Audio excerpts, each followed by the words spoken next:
Alright guys, welcome back. Today we're going to do Conan the Barbarian, Battle of the Black Stone, issue number 3 of 4. Yes, covered by Liam Sharp, and we're going to continue the series because this is, in my opinion, a great series. So, we start here, the quest into darkness. So, in the last issue, we lost a member. I mean, there was 8, now there is 6. And Brissa, Solomon Kane, and I forgot about these two, but we're coming back to that. Agnes, Dark Agnes. I'm not sure why she called Dark Agnes. And these two scholars of the supernatural, I guess, plus Conan here is, they are going to their destination, try to destroy the darkness that wants to kill them, right?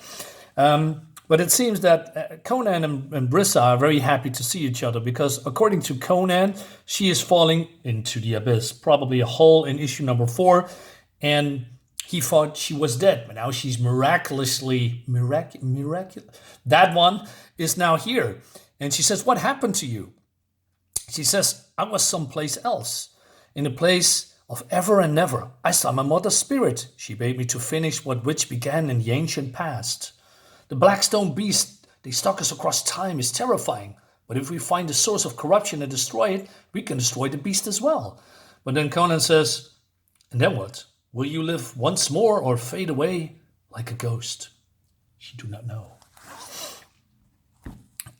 So Conan says, well, he's a little bit bewildered of all these, what's happening, which is a little bit weird because, I've read a lot of Conan stories. He's seen a lot of weird stuff, monsters, demons, eldritch, things from beyond.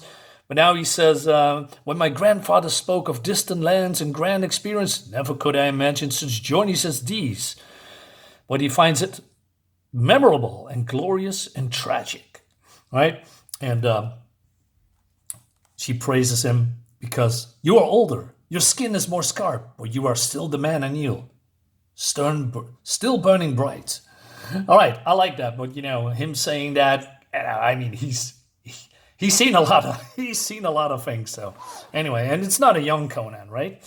So, but she says, "Hey, I have something that help us to reach our goal," and she has a sliver of the black stone, right? And then something come forth out of that stone, a green light, an eldritch energy, if you will. It's James Allison, the annihilated author whose cosmic cry brought the group together. And he acts more like a compass, right? And then we go to Dark Agnes de Chastillon, I believe that's how you say it, and Solomon Kane, right? And they speak to each other. He says, "I've traversed many jungles in my travels, Miss Agnes, and seen many strange sights. Wherever and whenever we are, all that I know is that I must be God's will." So yeah, Solomon Kane, another guy, another, creation of... why am I forgetting? Robert E. Howard, that I want to know more about, along with this girl as well. And it seems that Agnes has also seen dark, demonic stuff, right? But he says, "My blade is well versed in the world of bastards and betrayers. If any of you misanthropes step out of line, I'll be happy to cut you crimson. Why wait for the enemy when we kill ourselves, eh?"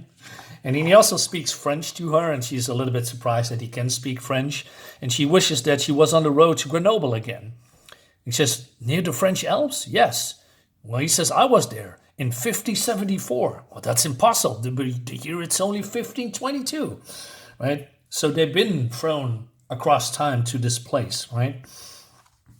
And then we go to John Conrad and John Kirwan, both John. And they are colleagues, friends, if you will.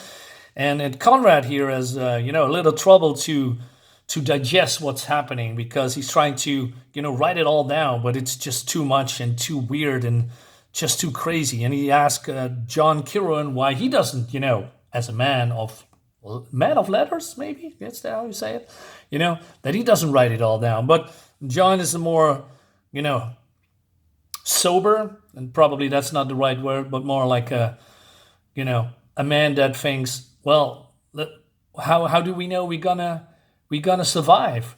If we're not gonna survive, then everything you writing down is for naught, right? So let's wait until we survive and can present our our story to the people outside of this realm, and in the most civilized world back, because it will break our barriers and you know it shatter every storybook in the world.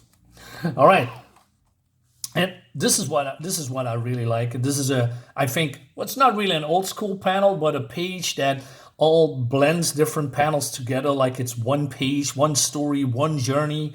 I really like that. I need to put this something. I need to write this down because I want to put this something in my comic book as well. Anyway, so they are going forth, but then they stumble upon another black stone, and this tree is split open like lightning strikes, and so Brissa wants to remove it, and then they are take it with them and press on. But then we have John. Well, not Conrad, but yeah, it's Conrad, right? He sees a whirling pattern burn into the surface like some kind of glyph. And then the spirit of James Allison appears again, restless, roving, drifting. Uncusped and bound no more, he says. So Conrad is a little bit acting strange, and he is talking. All these years searching, but it was always here. He has seen dark men complete many dark deeds. He's a scholar of the supernatural, and so when a conscious part of his mind is blasted back by the sign of the black stone, his body responds with ritualistic need. He plunges his hand onto the stone as his thoughts retreat to somewhere else. Now, this is exactly what happened, well, sort of, what happened to his friends. What's his name again? Francis Xavier Gordon, who basically died in the past while his body was here in the present, if you can call this present, because he's now in 1934 running out of a burning building with Kirawan, right? But this has never happened, but now it does, like history is rewritten. I wonder what this sword in his head, or scimitar, because it was from Francis Xavier Gordon. He planted that into the head of this monster. So I think it has significance in the later. It's not here, by the way. Anyway, so like I said, this history is now rewritten because this never happened before, right? So Kieran wants to help his friend. He says, John, stay with us while I figure out to break a spell. But this man is gone. Can be solved, can be fixed. We're food for the beast from beyond. A cleansing ritual. We need some salt. Step back, man. He's already retreated into the past. It's too late. So Conan comes forward and wants to cut off his arm. But Kieran says, no. I need a moment to think, right? But then it all happens too quickly, right? The die is cast. Conan springs forth to cut off his arm. But then Kieran says, no, please, no. A new page in an old story. And John Conrad is dead. A tragedy etched across eons. And now there only are 5. Wow.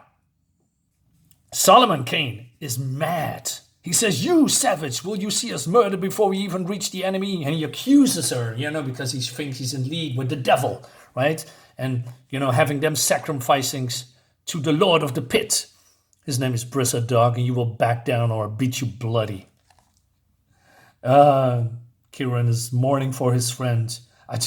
I need a moment to remember the words. And Agnes says, we all shall end this way, no? No hope, no life, slain for sport. And now she's mad. No more riddles and games. I've lived for my whole life ready to kiss death, but I won't let this horror stab me in the back. We must face this foe with swords out and blood on our lips. Let it be done here. The rapier bites into the soul effortlessly, tracing a pattern etched in her mind.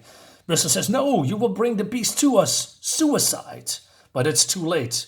The monster is here. Because the black stone beast has beckoned from beyond and eagerly answered the call. Now, I'm personally not a big fan of this design of this creature, but, it serves a purpose. It's a beast of death, of killing, and that's That's his whole sole purpose, right? He still has the scimitar here on his head, by the way, right? So the beast slashes forward, hits Conan, but he barely survives, right? Solomon Kane says, I fought this demon before in the Savage Sword of Conan. I don't have that book. Maybe we'll find out. Agnes, trust me, you cannot kill these things. He says in French, by the way. I only trust my blade in my hand. No, she says, I trust only in my heart and blade, sir. And both are ready to sing a sweet song of slaughter. I love it. She's not afraid. She knows probably her life is forfeit. He says, Cain, while I grab the silver of Blackstone, you must cover our retreat. Foolish girl is going to die. But Conrad says, no, not Conrad. Sorry. I forget his last name. Well, John. His name is John. He says, forget about her. If we stay here, we all dead. Right? I swore an oath to defend the innocent and slay the unholy. Innocent or not, we need our help before it's too late. Well, Agnes, plunges forward, but she doesn't care, while her peers, her friend, well, not really friends, but her comrades are retreating. Allied or alone, it's all the same to her. For this fierce fighter, every battle poised on the raper's edge elicits a haze of ecstasy, the chance to unleash torrents of red rage locked deep within. Is that why she is called Dark Agnes? Because she is not unknown to the killing of men? Wonder what happened. I like to know more about her. In the midst of a furious fervor, she is truly her purest self, a warrior, fearless and free, until she is no more. And now, there are only 4. Now the rest of them try to escape this monster, and they all walk deep, deep into the forest until they cannot go no more because they are exhausted. And she needs a moment to rest. Free now, free, says the spirit.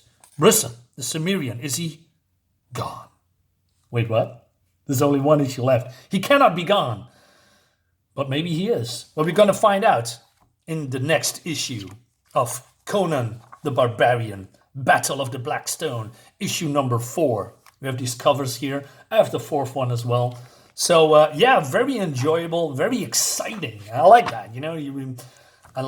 Like I said before in the previous issue, you're being sucked into this world, into all of these characters that I barely know, except for, Brisson, a little bit of Solomon Kane, especially Conan, but the rest is not. But it's very exciting to read the story. I really wonder how it ends. So guys, let me know in the comments what you think about it. Thank you so much for watching. Subscribe to my YouTube channel. I'll see you on the next one. Bye-bye.